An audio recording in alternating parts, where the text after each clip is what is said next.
अक्षा की प्रेगनेंसी का राज जानकर अभिमन्यु हुए बच्चा अपनाने को तैयार, लेकिन अभिमन्यु ने रखी अक्षा के सामने बड़ी शर्तें। अक्षा को देनी पड़ेगी एक बड़ी कुर्बानी। जी हां, क्या है पूरी खबर, चलिए आपको आज की इस वीडियो में बताते हैं कि आखिरकार अपकमिंग ट्रैक में आप क्या कुछ देखेंगे और किस तरीके से अभिमन्यु को अक्षा की प्रेगनेंसी के राज के बारे में मालूम होगा, और इसके बाद अभिमन्यु अक्षा के सामने क्या शर्तें रखेंगे और इन शर्तों पर अक्षा का क्या रिएक्शन सामने आएगा। क्या इन शर्तों को मानेगी अक्षा? चलिए आज की इस वीडियो में आपको हम सारी बातें बताएंगे, लेकिन उससे पहले बता दें ये सारी बातें बेबुनियादी नहीं है। ये सारी बातें ऑन लोकेशन शूटिंग के दौरान पाई गई खबरों पर आधारित है, यानी कि अपकमिंग ट्रैक में आपको कुछ ऐसा होते हुए नजर आ सकता है। तो जरूर से ही इतनी मेहनत के लिए वीडियो को लाइक, चैनल पर नए हैं तो चैनल को सब्सक्राइब और पास खड़े घंटे बटन को दबा दें, ताकि ऐसी और तमाम खबरें आप तक हमेशा पहुंचती रहे। तो चलिए वीडियो की शुरुआत करते हैं दोस्तों, जहां पर हम आप सभी को बता दें कि अपकमिंग ट्रैक में आप देखेंगे कि किस तरीके से अक्षा की शादी में बहुत सारा झोलमाल होता है, बहुत सारी गड़बड़ियां होती है, जिसके वजह से परेशान हो जाते हैं घर वाले और बड़े बुजुर्ग, यानी कि मंजरी को बहुत ज़्यादा लग रहा होता है, सता रही होती है चिंता, और मंजरी कहती है कि ये सब कुछ अनहोनी का एक इशारा है, ये सब कुछ अपशगुन है।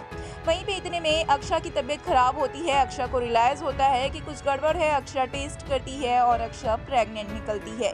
अक्षा बनने वाली है अवनव के बच्चे की माँ, जहाँ पे अक्षा के सामने अवनव के साथ बिताए गए उन सभी लम्हों की याद आंखों पर आती है, और ऐसे में अक्षा ये बड़ा फैसला लेती है कि इस बारे में वो सभी घर वालों को बताएगी, किसी को भी धोखे में नहीं रखेगी, क्योंकि हर एक इंसान इस बारे में जानने का हकदार है जो कोई भी इस शादी से जुड़ा हुआ है।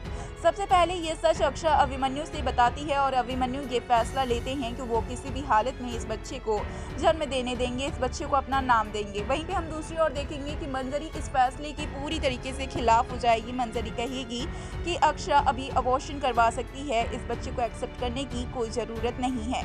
जहाँ पे बहुत सारे लोग अबॉर्शन करवाते हैं, तो अक्षा ने भी करा लिया तो क्या हो गया, और जो इसका पिता है वो तो इस दुनिया में अब है ही नहीं। ये सारी बातें सुनने के बाद अभिमन्यु गुस्से में लाल हो जाएंगे और कहेंगे कि किसी भी बच्चे को अपने माता पिता के कर्मों की सजा नहीं मिलनी चाहिए, वो भी खास करके तब जब बच्चा इस दुनिया में आया ही नहीं है, उसकी क्या गलती है।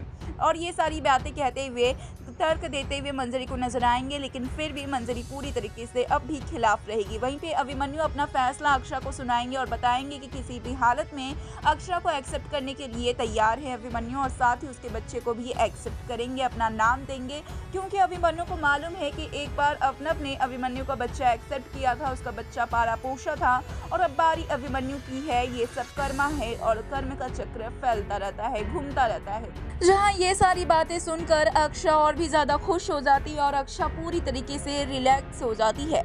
यहाँ पे अभिमन्यु को अक्षा बहुत ज़्यादा कहीं ना कहीं रिस्पेक्ट देती हुई नजर आती है। ये सारी बातें सुनकर अभिमन्यु के लिए अक्षा के रिस्पेक्ट को और भी ज़्यादा बढ़ा दिया जाता है। यहीं पे हम देखेंगे कि अभिमन्यु फिर अक्षा के सामने एक शर्त रखेंगे और बोलेंगे कि जितनी भी सोसाइटी के लोग हैं, जितने भी रिश्तेदार हैं, जान पहचान के लोग हैं और समाज है, उसमें कहीं भी ये नहीं जिक्र किया जाएगा कि अक्षा के पेट में पल रहा बच्चा अवनव का है, ये बच्चा अभिमन्यु का है। यही बातें सभी को बताई जाएगी, और जल्द से जल्द जो कि अभिमन्यु और अक्षा की शादी हो रही है, तो ये बात किसी को पता भी नहीं चलेगी। ये राज हमेशा के लिए सिर्फ और सिर्फ एक राज बन के ही रह जाएगा। जहाँ पे ये सब मानने को तैयार नहीं होती है अक्षा ये सुन के पूरी तरीके से शॉक्ड हो जाती है, और अभिमन्यु ये नहीं सोचे होते हैं कि अक्षा को ये बात पसंद नहीं आएगी।